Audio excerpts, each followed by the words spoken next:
ವೀಕ್ಷಕರೇ, ರಾಯಲ್ ಸಿದ್ದು ಮತ್ತೊಂದು ವಿಡಿಯೋಗೆ ಸ್ವಾಗತ ಸುಸ್ವಾಗತ.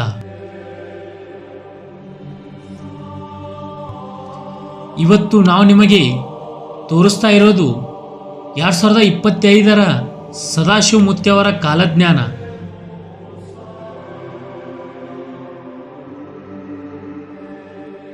ಬೆಂಕಿ ಬಬಲಾದಿ ಮುತ್ಯವರ ಭವಿಷ್ಯದ ನುಡಿ.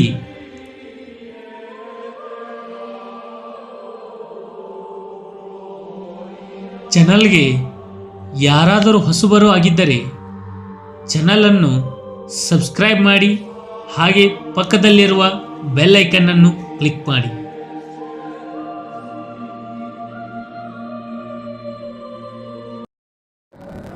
ಚಂದ್ರಗಿರಿ ದೇವಿ ಮೂಲ ಮಹಾ ಸಂಸ್ಥಾನ ಮಠ ಬಬಲಾದಿ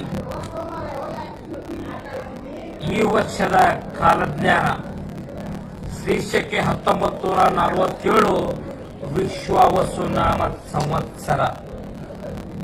ಈ ವರ್ಷ ಸದಾಶಿವಪ್ಪ ಚಿಕ್ಕೈಮುತ್ತೆ ಹೇಳಿದಂತ ಕಾಲಜ್ಞಾನ ಕಲಿಯುಗದ ಆಟ ಸರ್ವನಾಶ ಹೊಂದುವ ಸಮಯ ಬಂದಿತ್ತು ತಿಳಿಯಿರಣ್ಣ ಅಂತೇಳಿ ನಮ್ಮತ್ತೆ. ಶಿಕ್ಷಣ ಕ್ಷೇತ್ರದಲ್ಲಿ ಹೊಸ ತಿರುವುಗಳಾಗ್ತಾವ. ಹಣದ ಹಿಂದೆ ಹೋಗುವ ಜನರಿಗೆ ಬಂಧುತ್ವದ ಸಮಯ ಬಂದಿತ್ತನ್ನ ಅಂತೇಳಿ.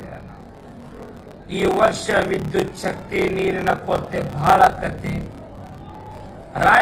ರಾಜಕೀಯದಲ್ಲಿ ಮತ್ತಷ್ಟು ಬದಲಾವಣೆ ಆಕೈತಿ. ಭೂಕಂಪ, ಅಗ್ನಿ ದುರಂತ ಬಹಳ ಆಕಾವು. ಧರ್ಮಗಳ ನಡುವೆ ಕಿತ್ತಾಟ ಹೆಚ್ಚಾಕೈತಿ. ಈ ವರ್ಷದಲ್ಲಿ ಮಾನವೀಯತೆ, ಮನುಷ್ಯತ್ವದ ಹೊಸ ಸಂಚಲನ ತಿಳಿಯಿರನ್ನ ಅಂತ ಹೇಳಿ ನಮ್ಮ ಮುಖ್ಯ. ಯುದ್ಧದಲ್ಲಿ ಆಷಾಢ ಶ್ರಾವಣ ಮಹಾನಗರಗಳಿಗೆ ತೊಂದರೆ ಆಯ್ತು. ಭಾದ್ರಪದದಲ್ಲಿ ಸುಖ ಇಲ್ಲ, ತ್ರಾಸ್ ಬಾಳ ಐತಿ. ಅಶ್ವಿನ ಕಾರ್ತಿಕ ಮಾರ್ಗಶಿರದಲ್ಲಿ ಕಾಳು ಕಡಿಗಳ ವಸ್ತುಗಳು ತುಟ್ಟ್ಯಾಕಾವ್. ಮಾಘ ಪಾಲ್ಗುಣದಲ್ಲಿ ಧಾರಣೆ ಇಳಿಕೆ ಆಕೈತಿ. ಮುಂಗಾರಿ ಮಳೆ 9 ಆನೆ, ಹಿಂಗಾರಿ ಮಳೆ 10 ಆನೆ. ಸದಾಶಿವ ಚಿಕ್ಕೈಮುತ್ಯ ನುಡಿದ ಕಾಲಜ್ಞಾನ ಯಾವುದೇ ಸಂಶಯವಿಲ್ಲ.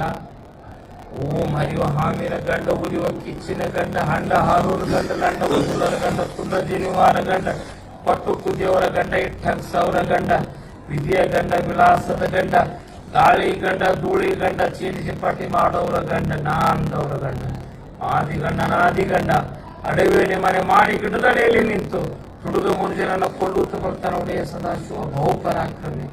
1,80,000 पाँचों पेड़ जंगल जिता पे मूलो पचारी